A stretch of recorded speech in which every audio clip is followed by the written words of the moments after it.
Praise be to the Lord, the God of Israel, because he has come to his people and redeemed them. Luke 1:68. Hey y'all, so this is a condo I stayed in Delaware. Earlier this year, I took a trip to Delaware. This is the room that I stayed in. I'm going to show you the rest of the house throughout this video, but I was there for a youth retreat at the end of the summer. We do a retreat with the youth at the organization that I work with. Work with, volunteer with. And so this is the house. This is when you first come in. There is a room with a pull-out bed, and the rest of the house, this is a living room.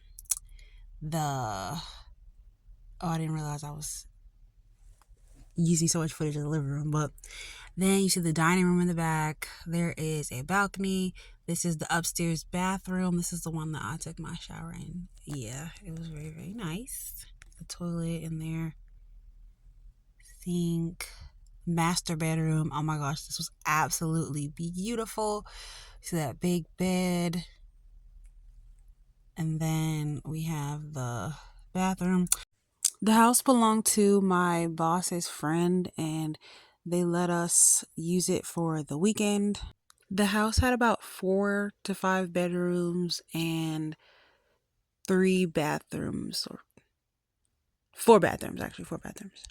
But the rest is self-explanatory, y'all. Y'all can see that. But basically, at this youth retreat, I ended up speaking on time management, which is something that I actually really struggle with. So it's interesting that I spoke on it, but I spoke on it from the perspective of a person who struggles with time management, a person who wants to do better, a person that wants to be better, and didn't always realize how being late makes you look, how it affects your reputation, how people think that you don't care about where you're going, what you're doing because you're late, and how being prepared helps you have better performance. Proper preparation prevents poor performance. There's my room again. And I didn't realize that, so I spoke on that to the young ladies. I didn't get any footage of it, and I didn't have any pictures or anything. My segment was pretty late. We had one in the morning, one in the afternoon, and then one at night. So, by the time I spoke, it was a little bit late and everyone was tired.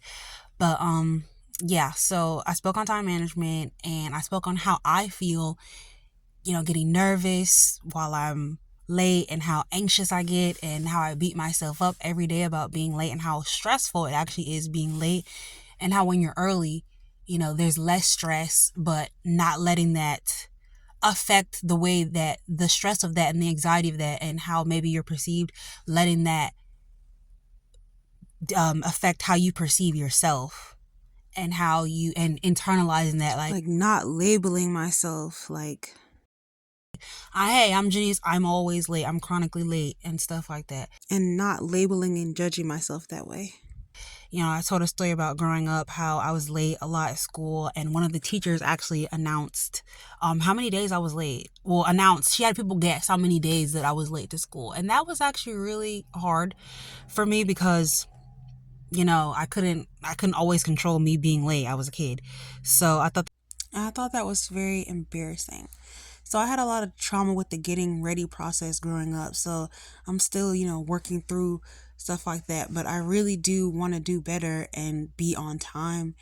And I spoke on that, and we had a lot of emotional moments, and it was a really beautiful time. And I feel like the message definitely hit home, and it made an impact. I actually wrote this speech after we had an event with the girls, and we were all just kind of talking about the upcoming seminars we were having and what we'd want to hear. And I mentioned as well that I don't have anything to add to the conversation because I'm always late, so I can't speak on time management.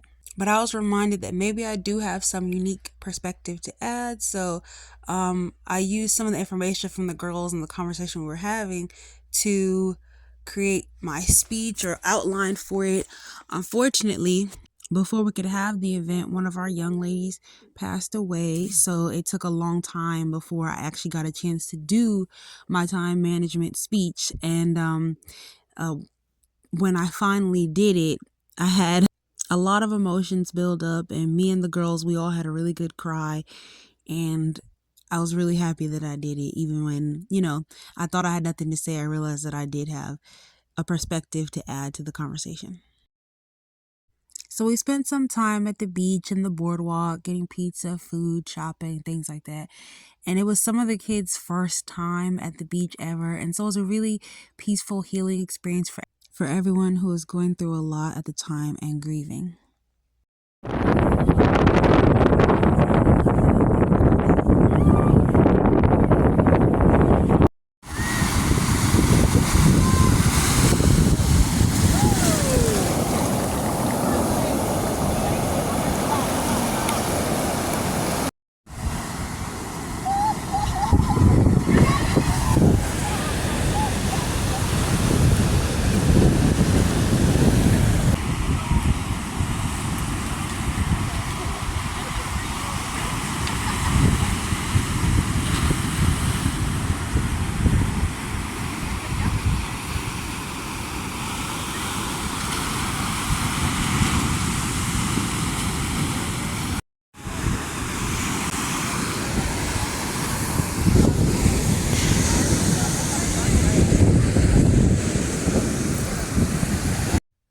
So we had a good old time at the beach, and here are some of the pictures that we took.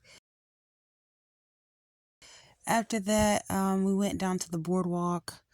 We went down to a pizza shop, which I forgot what it was called, but the pizza was very nasty, okay? Pizza was nasty food, yeah, I ate some nasty food. But it wasn't nasty, like, it was good enough to eat, but, like, it definitely wasn't, like, it was edible, but it definitely wasn't, like, oh, I'm coming back, So I didn't take a lot of pictures at the boardwalk, and because I thought I was running out of phone space or whatever, so this is all I got. I went down to the Croc store and got some new Crocs.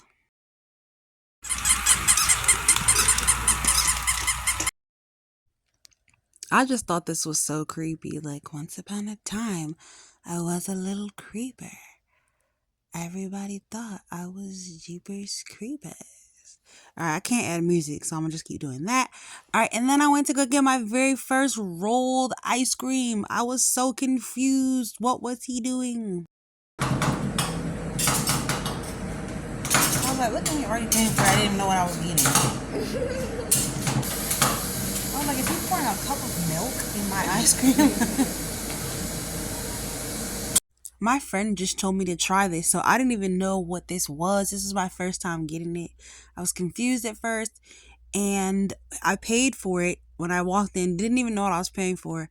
And I was like, $7? And he was like, yes, $7.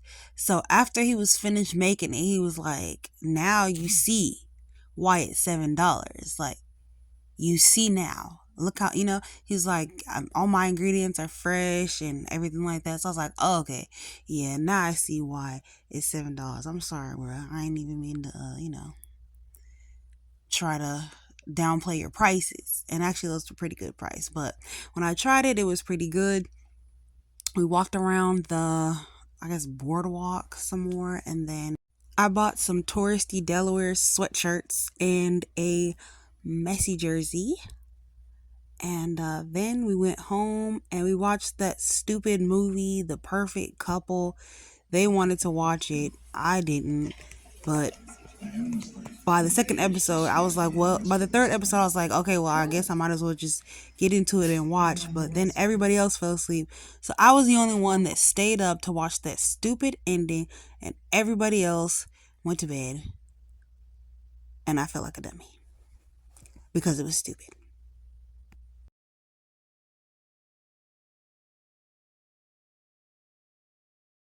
And now enjoy the drive at 5 while I sing live.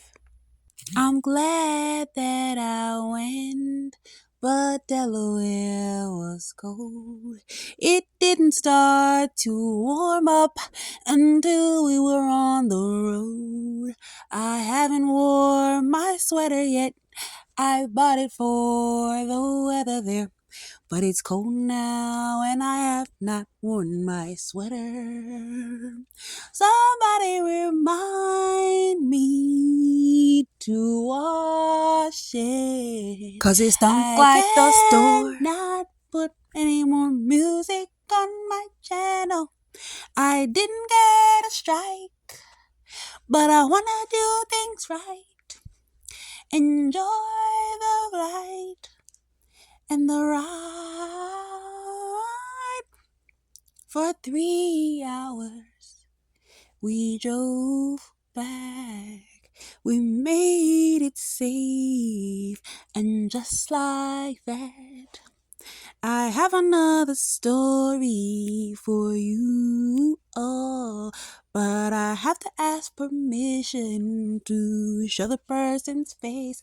I did something strange. It was a change, but I think that God had it ordained. You never know just where you will go. I love Delaware. I might move there. I might move there.